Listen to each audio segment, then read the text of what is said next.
virus, corrupting the band scores which are below 7. First floor, Golden Plaza, TP Junction, Manjapura Road, Gamali. I hope now you know how to write the introduction of line graphs. Through my last some videos, I taught you beautifully how to write the introduction. If you have any doubts, you are not supposed to keep those doubts in your mind. It has to be clarified. I am always at your doorsteps. If you want, you can just call me, or you can come to our institution to clear the doubts which are disturbing you. Okay. ഈ ഒരു വീഡിയോയിലൂടെ through this wonderful movie tutorial, I'm going to teach you how to write the overview of a line graph. Overview എങ്ങനെ എഴുതണം എന്നുള്ളതാണ് നമ്മൾ പറയാനായിട്ട് പോകുന്നത്. അത് കഴിഞ്ഞാൽ പിന്നെ നമ്മൾ ബോഡി പാരഗ്രാഫ് എങ്ങനെ എഴുതണമെന്ന് പഠിക്കും. ഓവർവ്യൂ എന്നതുകൊണ്ട് ഉദ്ദേശിക്കുന്നത് നമുക്ക് ഒരു വിഷ്വലിനെ ചുരുക്കി പറയുവാൻ കഴിയുക എന്നുള്ളതാണ്. ഒരു വിഷ്വലിനെ ചുരുക്കി പറയുക, കുറച്ച് വാചകങ്ങളിൽ, 1-2 വാചകങ്ങളിൽ ചുരുക്കി പറയുന്ന രീതിയാണ് ഓവർവ്യൂ എന്നതുകൊണ്ട് ഉദ്ദേശിക്കുന്നത്. അതുകൊണ്ട് ഓവർവ്യൂവിൽ വാല്യൂസ് ഒന്നും സാധാരണ നമ്മൾ കൊടുക്കാറില്ല. ഇവിടെ ഒരു ഗ്രാഫ് നമുക്ക് കാണാം. It's not a new graph, it's already given to you in my last video. It's just about consumption of fast food by Australian teenagers. ഇതിൻ്റെ ഇൻട്രഡക്ഷൻ നമ്മൾ എഴുതിയതാണ്. ഇനി നമ്മൾ ഇതിൻ്റെ ഓവർവ്യൂ എങ്ങനെ എഴുതണം എന്ന് നോക്കാം. ഇവിടെ നമുക്ക് 3 ട്രെൻഡുകൾ കാണാൻ സാധിക്കുന്നു. ഏതൊക്കെയാണ്? ആദ്യ വീഡിയോയിൽ പരാമർശിച്ചതുപോലെ we have 3 trends, 3 lines we have. 1 pizza, 2 fish and chips, 3 hamburgers. ആദ്യം നമ്മളൊരു ഓവർവ്യൂ എഴുതുമ്പോൾ നമുക്ക് വേണമെങ്കിൽ ഒരു റെഡിമെയ്ഡ് ഫ്രേസ് നമുക്ക് കൊടുത്തുകൊണ്ട് എഴുതാം. അത് വളരെയധികം കോൺഫിഡൻസ് നിങ്ങളിലേക്ക് എത്തിക്കുമെന്നുള്ളതാണ്. നിങ്ങൾ വളരെയധികം ഒരു എക്സ്പെർട്ട് ആണെങ്കിൽ തീർച്ചയായിട്ടും വേണമെങ്കിൽ ഇത് എഴുതാതെ തന്നെ നമുക്ക് മനോഹരമായിട്ട് ഓവർവ്യൂ എഴുതാൻ സാധിക്കും.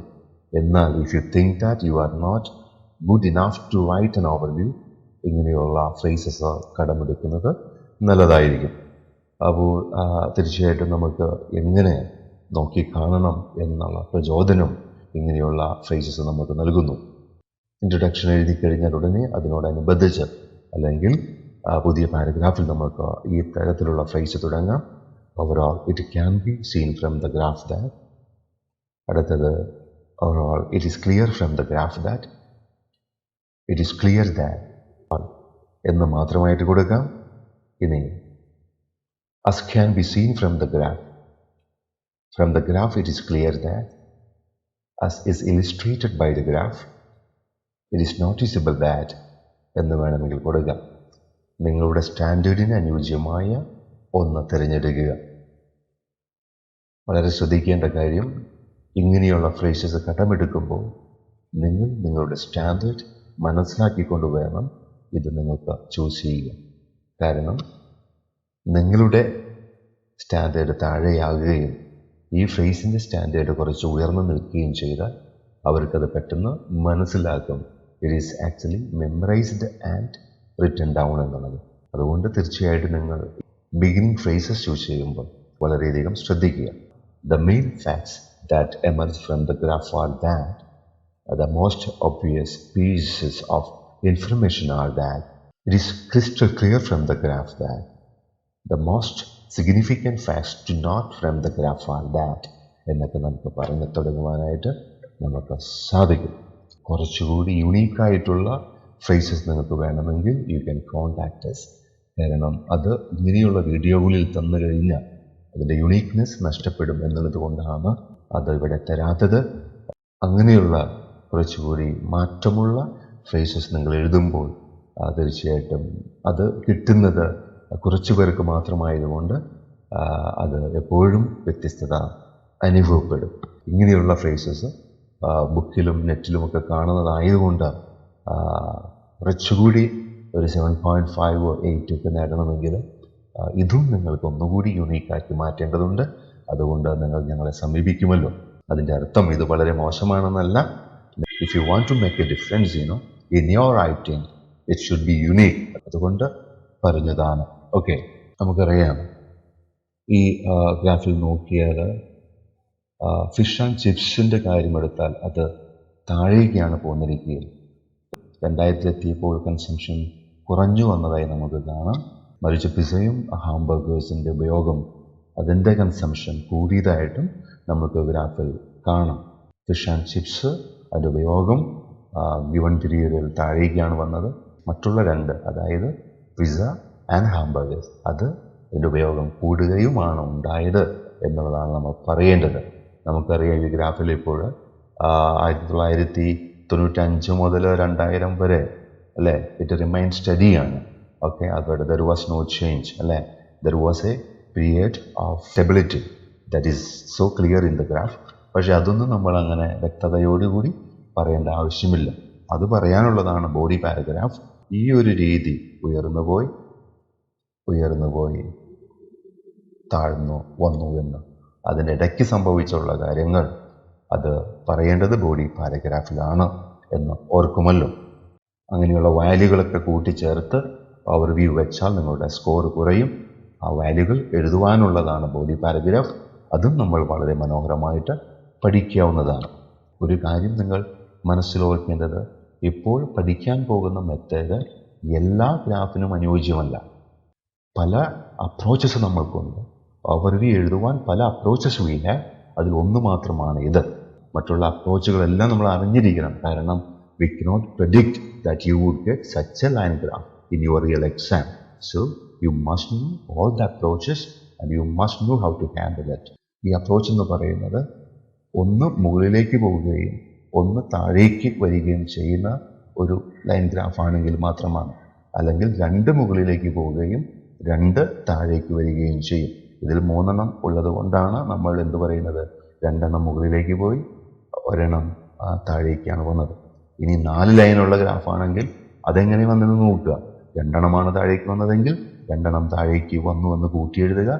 ഉയർന്നത് 2 അത് രണ്ടും ഒരേ വാചകത്തിൽ കൂട്ടിയെഴുതുക.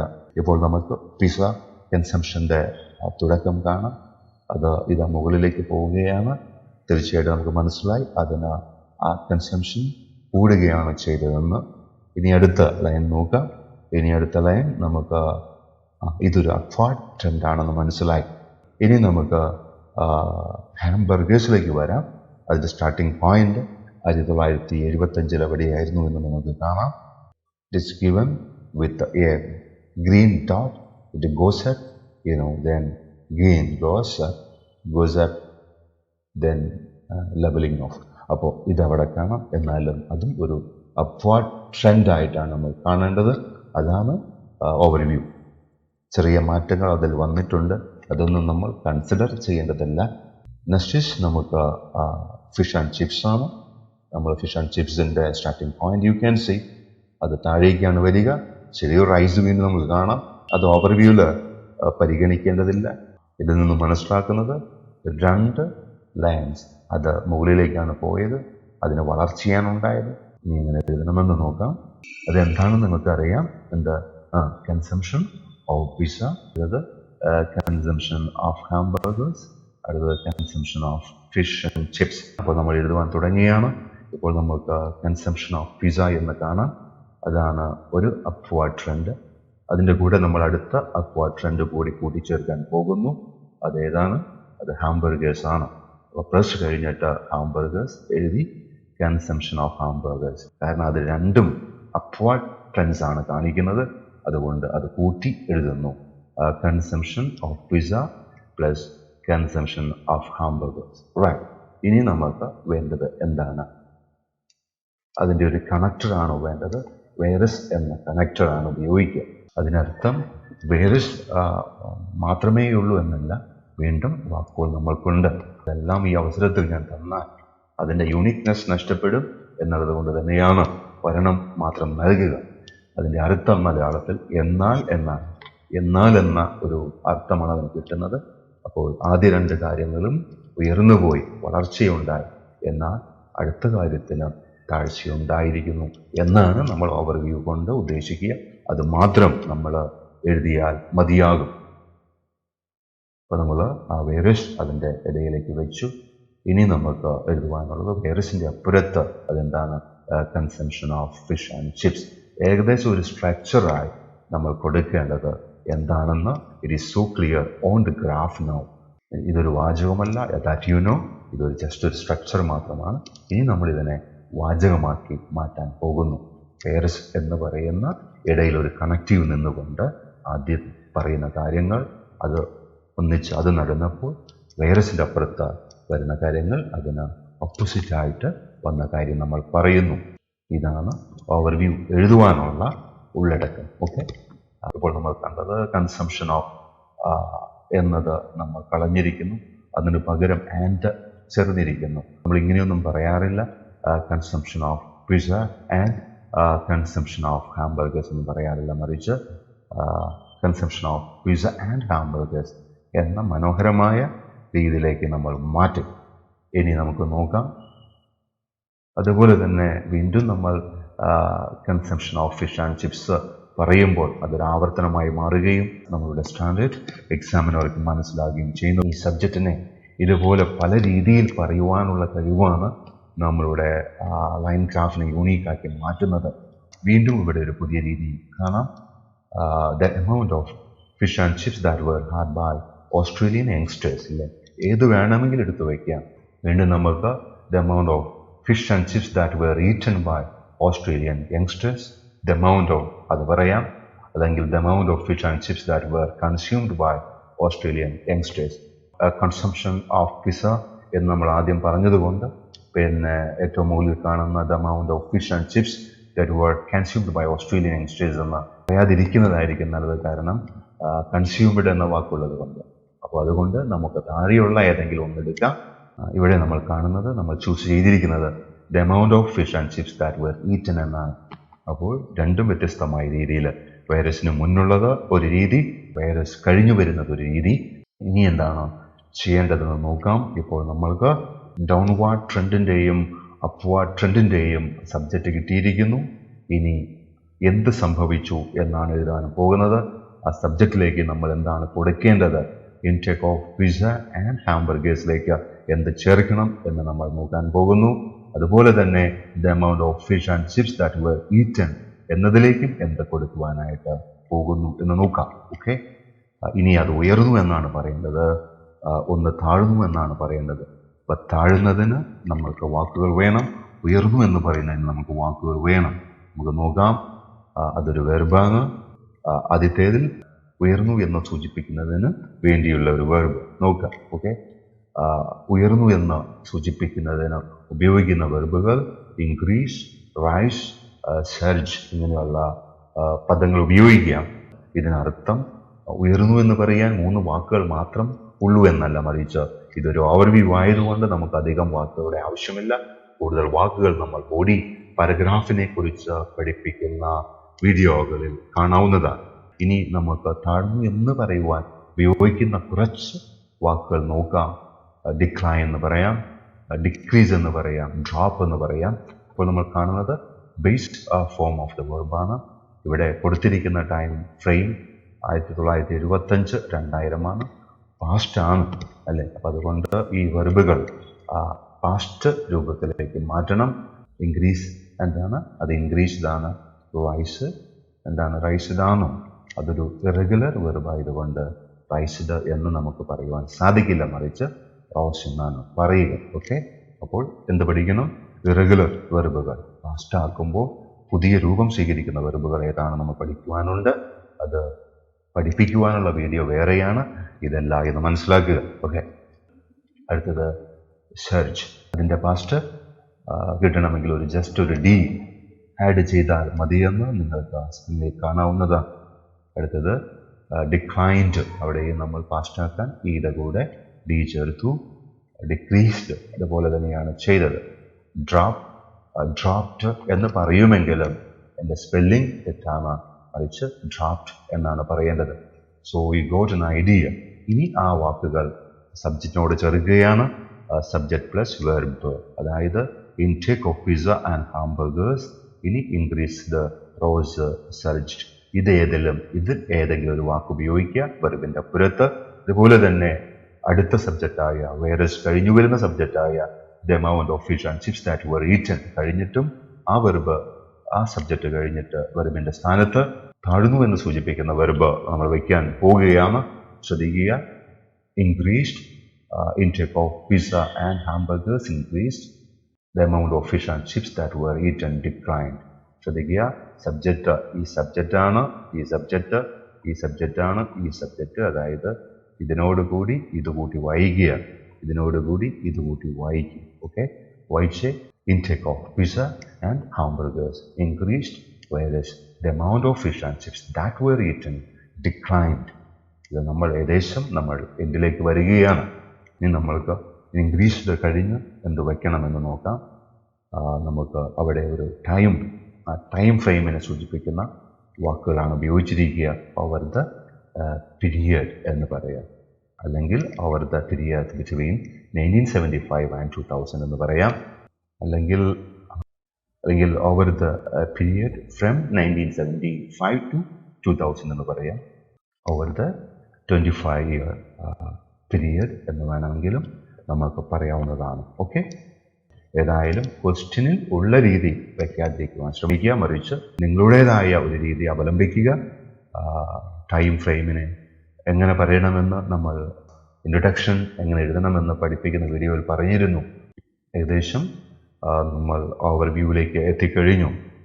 intake of pizza and hamburgers increased over the period, whereas the amount of fish and chips that were eaten declined. Okay, ഇനി നമുക്ക് റെഡിമെയ്ഡ് ഫ്രേസ് ചേർക്കാം. ഇനി നമുക്ക് അതിൻ്റെ ഫ്ലേവർ ചേർക്കുവാൻ സമയമായി. ചിലപ്പോൾ നമ്മൾ പായസം ഉണ്ടാക്കുമ്പോൾ നെയ്യ് ചേർക്കുന്നത് പോലെ കൂടുതൽ രുചി കിട്ടാൻ ഇതാ നമ്മൾ ഇതിലേക്കുള്ള ആ നെയ്യ്, ആ ഗീ നമ്മൾ ചേർക്കുകയാണ്, അല്ലെങ്കിൽ മിൽക്ക് മെയ്ഡ് ചേർക്കുകയാണ്.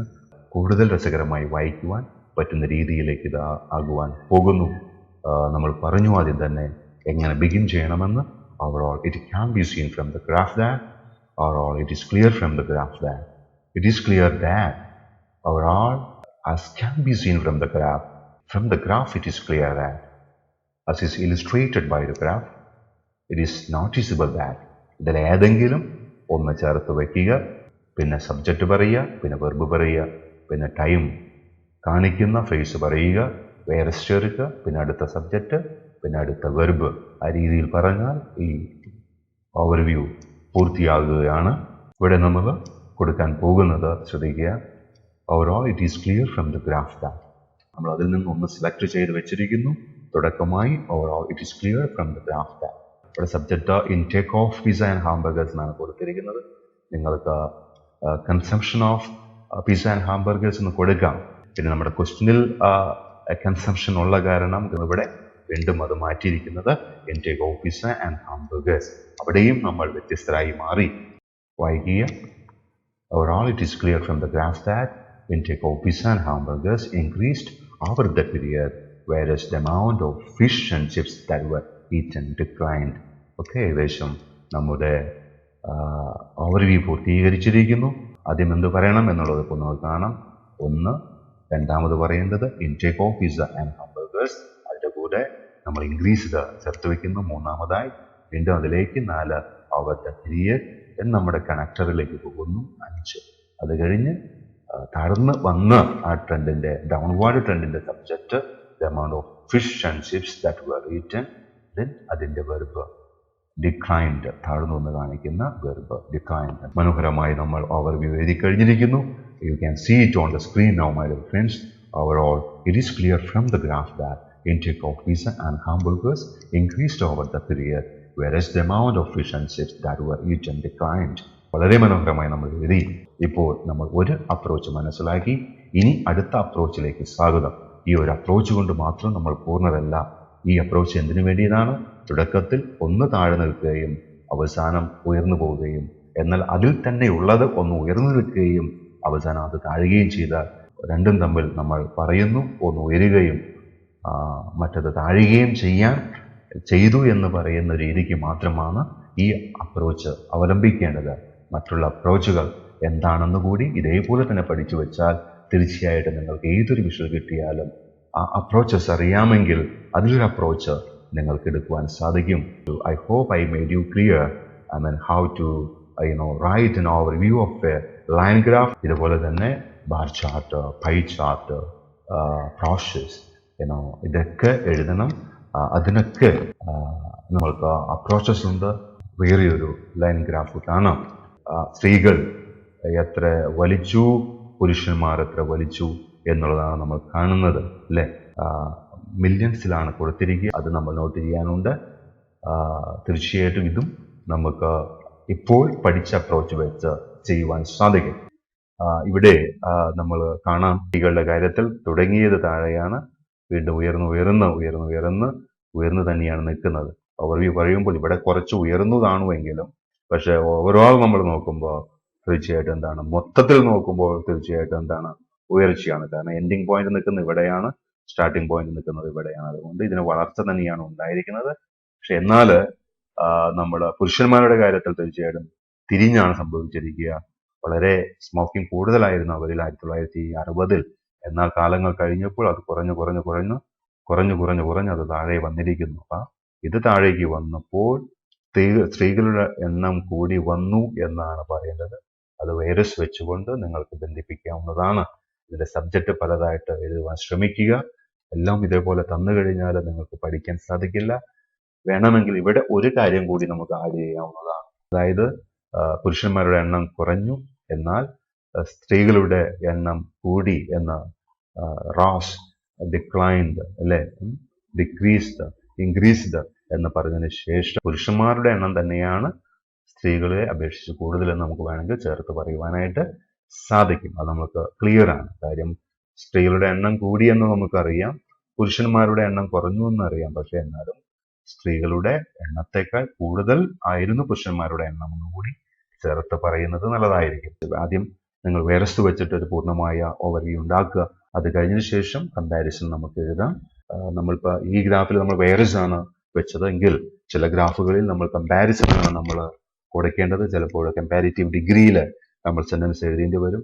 അപ്പൊ അങ്ങനെയുള്ള അപ്രോച്ചസും ഉണ്ട്. ഇത് അതിൽ ഒന്ന് മാത്രമാണ്. കമ്പാരിസൺ പറയേണ്ട ആ അപ്രോച്ച് വേറൊരു ഗ്രാഫിലൂടെ നമ്മൾ പഠിച്ചു കഴിഞ്ഞാൽ തീർച്ചയായിട്ടും അത് ഇവിടെ നമ്മൾ ചേർത്ത് എഴുതുവാൻ നമുക്ക് സാധിക്കും. അത് നമ്മൾ അടുത്ത വീഡിയോയിൽ ഓവർവ്യൂവിനെ കുറിച്ച് പറയുന്ന അടുത്ത വീഡിയോയിൽ കാണാവുന്നതാണ്. I hope it is clear.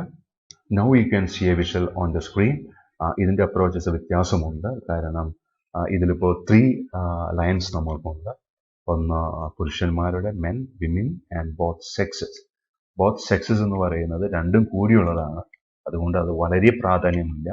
കാരണം ഇതിന്റെ രണ്ടും കൂടി തുകയാണ് ഈ കാണുന്നത്. അതുകൊണ്ട് അത് ഓവർവ്യൂവിൽ പറയേണ്ട ആവശ്യമില്ല. നമ്മൾ ഈ പറയുന്ന റോസ് നിറത്തിൽ കാണുന്നത് സ്ത്രീകളുടെ എണ്ണമാണ്, നീല നിറത്തിൽ കാണുന്നത് പുരുഷന്മാരുടെ എണ്ണമാണ്. ഇവിടെ നമുക്കൊരു വൈറസ് അപ്രോച്ച് വെച്ചുകൊണ്ട് നമുക്ക് ചെയ്യുക സാധ്യമല്ല. കാരണം ഈ ഒരു line graph is little different, right?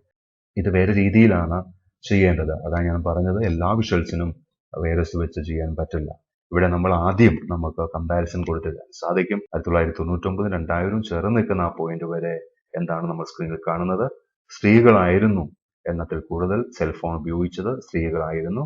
തൊട്ട് താഴെയാണ് പുരുഷന്മാരുള്ളത്. പിന്നീട് നമ്മൾ കാണാൻ സാധിക്കുന്ന എന്താണ്, 2000ലേക്ക് കടക്കുമ്പോൾ പുരുഷന്മാരുടെ എണ്ണം കൂടി മുകളിലെത്തി. ഏകദേശം എവിടം വരെ? 2001 2002 കൂടി യോജിക്കുന്ന ആ പോയിന്റ് വരെ ആരായിരുന്നു കൂടുതൽ ചെയ്തിരുന്നത്? പുരുഷന്മാരാണ്. അത് കഴിഞ്ഞ് വീണ്ടും അത് താഴേക്ക് വന്നു എന്ന രീതിയിൽ നമുക്ക് ഓവർവ്യൂ പറയുവാനായിട്ട് സാധിക്കും. Here I stop now. I hope it is clear. You got an idea how to write an overview with virus. ഈ വിഷ്വൽ എങ്ങനെ കൈകാര്യം ചെയ്യണമെന്നുള്ളത് നമ്മൾ വേറെ വീഡിയോയിൽ പഠിക്കുന്നതാണ്. ഏകദേശം ഒരു 5-8 അപ്രോച്ചസ് നിങ്ങൾക്ക് മനസ്സിലാക്കി വെച്ചാൽ ആ അപ്രോച്ചസിനെ മിക്സ് ചെയ്തുകൊണ്ട് ഏതൊരു വിഷ്വലും നിങ്ങൾക്ക് കൈകാര്യം ചെയ്യാൻ സാധിക്കും. എല്ലാവരെയും ഞാൻ സ്വാഗതം ചെയ്യുന്നു. ഈ വീഡിയോ നിങ്ങൾക്ക് നല്ലൊരു മെസ്സേജ് പകർന്നു തന്നുവെങ്കിൽ അത് ലൈക്ക് ചെയ്യുക. When you get good things from me, you have to appreciate me. When you get things which is not up to your expectation, you have to criticize. Otherwise, I won't grow up. I hope that you will help me, you will be with me to get more things from me. If you put your heart and soul in IELTS, definitely you can get the score which you require. Thank you very much.